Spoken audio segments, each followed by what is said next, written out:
γνώση για την επίλυση αυτών των προβλημάτων. Η μέχρι τώρα κουβέντα που έχει γίνει, πραγματικά θεωρώ ότι ήταν πολύ σημαντικό. Και θέλω να πιστεύω ότι πρέπει να τελειώσουμε και όση ώρα και να πάρει, θα έχει να κάνει. Ποια είναι τα κυριότερα προβλήματα που σας έχουν? Ουσιαστικά το μεγάλο πρόβλημα είναι αυτό το πρόβλημα που αντιμετωπίζω και εγώ ως υπουργός παιδείας. Τα πιθανά μεγάλα κενά που θα προκύψουν κατά την έναρξη της λειτουργίας του σχολείου. Είναι ένα πολύ μεγάλο πρόβλημα, το έχω πει και άλλες φορές, για το οποίο προσπαθούμε εμείς σαν Υπουργείο να βρούμε μια λύση. Είμαστε σε ένα πάρα πολύ μεγάλο χώρο.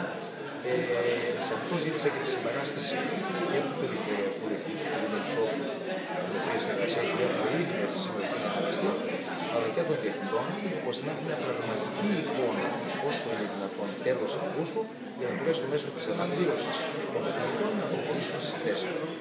Έχετε καταγράψει καθόλου πόσοι αναπληρωτές θα χρειαστούν από την περιφέρειά μας την επόμενη κανονισμό? Δεν μπορώ να κάνω εκτίμηση αυτή τη στιγμή για ακριβή αριθμό. Δεν μπορεί να σας δώσει κανείς. Η εκτίμηση η οποία γίνεται με βάση τα περσινά δεδομένα, αλλά αυτό ξέρετε και μπορεί να μεταβληθεί. Υπάρχει μια εικόνα σήμερα στο Υπουργείο που μιλάει για περίπου 22.000, τα οποία βέβαια θα διαπιστωθούν και θα κατανεγκριθούν σε μεγάλο ποσοστό ακρίβειας του τέλους αυτούς. Φαντάζομαι ότι αυτό είναι αφορούν όλη την χώρα. Προφανώς αφορούν όλη την χώρα. Και εγώ μιλάω σε υπουργός που έχει την ευθύνη της παιδείας για όλη την χώρα. Είμαι εδώ για να δω τα τοπικά προβλήματα, αλλά πέρα από το προβλημάτων, αυτό με απασχολεί είναι κάτι. Και κάτι ακόμα, η τεχνική εκπαίδευση, κάνουμε ένα καινούργιο βήμα σε αυτό, που δείχνουμε ότι πρέπει να επιτυχθεί για την περιοχή. Και ένα δεύτερο, το ζήτημα των υποδομών. Και στην περιοχή μας, στον Αμμανοδότη, ζητάμε εδώ και χρόνια να ιδρυθεί επιτέλους και το πέμπτο γυμνάσιο. Δεν είστε κοντά. Μου έχει τεθεί αυτό το θέμα. Θα σας πω ότι οι υποδομές έχουν φύγει από το Υπουργείο Παιδείας. Οι υποδομές υπάγονται καθαρά στο Υπουργείο Ανάπτυξης, στο οποίο Υπουργείο Ανάπτυξης είναι οι κτηριακές υποδομές ΑΕ, αρμόδιες και υπεύθυνες για τις υποδομές των σχολείων, είναι δηλαδή η συνέχεια του ΟΣΚ, για όσους ξέρουν τον ΟΣΚ, όπου σε αυτές, στο Υπουργείο Ανάπτυξης, η τοπική κοινωνία, όπως εκφράζεται, μαζί με την περιφέρεια, τον Δήμο, μπορούν να πετυχούν εκεί. Από την πλευρά του Υπουργείου Παιδείας, εμείς βλέπουμε θετικά αυτή την εξέλιξη. Στους ερωτήσεις εκκρεμεί μια τροπολογία η οποία θα ψηφιστεί μέσα στο επόμενο 20 αν δεν κάνω λάθος, μετά της Παναγίας του Έλληνας του Χρυσίμου, οι οποίοι θα δίνουν αυτό το ζήτημα. Μην ψηφιστεί, ας πούμε, θα τα δούμε στην κατηνάκη της σύντησης. Θέλω ένα πολιτικό σχόλιο, γιατί πολλές αναλύσεις, πολλές ερμηνείες, εκτιμήσεις περί ενός θερμού φθινοπόρου και πιθανή δρομολόγηση πρόωρων εκλογών. Ποια είναι η δική σας θέση, η δική σας θεώρηση των πραγμάτων? Καταρχάς, υπήρξαν εαρινές επιθέσεις από την αντιπολίτευση, υπήρξαν θερινές επιθέσεις, τώρα πάμε για φθινοπορεινές επιθέσεις.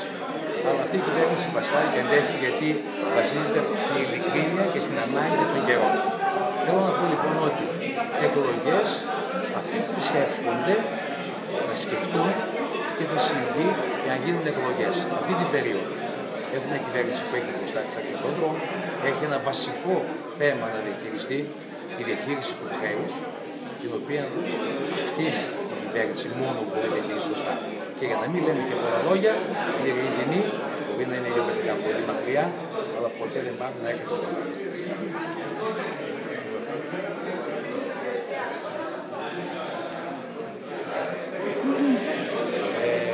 Ευχαριστώ πολύ. Έχουμε τη χαρά και την τιμή σήμερα να έχουμε τον Υφυπουργό Παιδείας, τον κύριο Αλέξανδρο Δρομητζόπουλο εδώ, για μια συνάντηση εργασίας με τη της εκπαίδευσης. Βλέπετε ότι η σύσσωμη εκπαιδευτική κοινότητα σε επίπεδο στελεχών στην καλοκαιρινή περίοδο εργάζεται και προετοιμάζεται για την έγκαιρη και ομαλή περίοδο που θα ανοίξουν τις σχολικές μονάδες και θα υποδεχθούν τους μαθητές. Κάναμε μια πολύ υψηλού επίπεδου συζήτηση και η οποία θα συνεχιστεί και τώρα, σε λίγο. Θέσαμε τα θέματα στον κύριο Υφυπουργό. Είναι ένας άνθρωπος ο οποίος θεωρητικά είναι περιοχή μας. Δεν έχουμε πολλές φορές την τύχη να έχουμε στο Υπουργείο Παιδείας, ενώ παλιότερα είχαμε και τον κύριο Λυπίδη Στυλιανίδη, λέω στο προηγούμενο διάστημα. Έτσι λοιπόν η περιφέρειά μας αποτύπωσε την υπάρχουσα κατάσταση με και τις κτηριακές υποδομές και τα ελλείμματα στο προσωπικό, χωρίς υπερβολές, ακριβώς έτσι όπως είναι. Λέμε ότι υπάρχουν και αισιόδοξα μηνύματα. Σας άκουσα πριν ότι ορίζονται και τα κενά. Τα κενά μπορούν τα λειτουργικά να προσδιοριστούν αφού γίνουν και οι αποσπάσεις.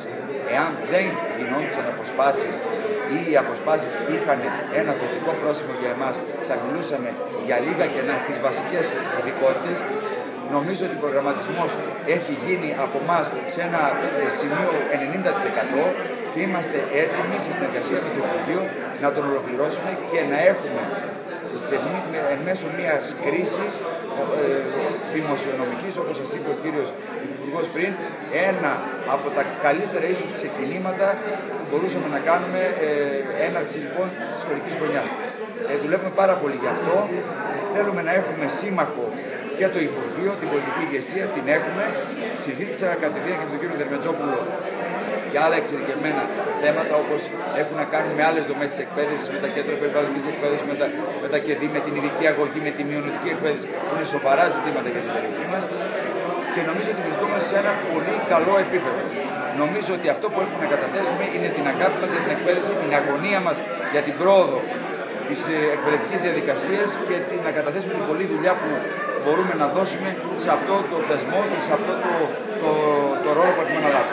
Χρονικά μπορείτε να μας δώσετε ένα χρονοδιάγραμμα, πότε θα πάρθουν οι αναπληρωτές, πότε οι ορομήσεις, συγκριτικά με πέρυσι καλύτερα ή με τα προηγούμενα χρόνια?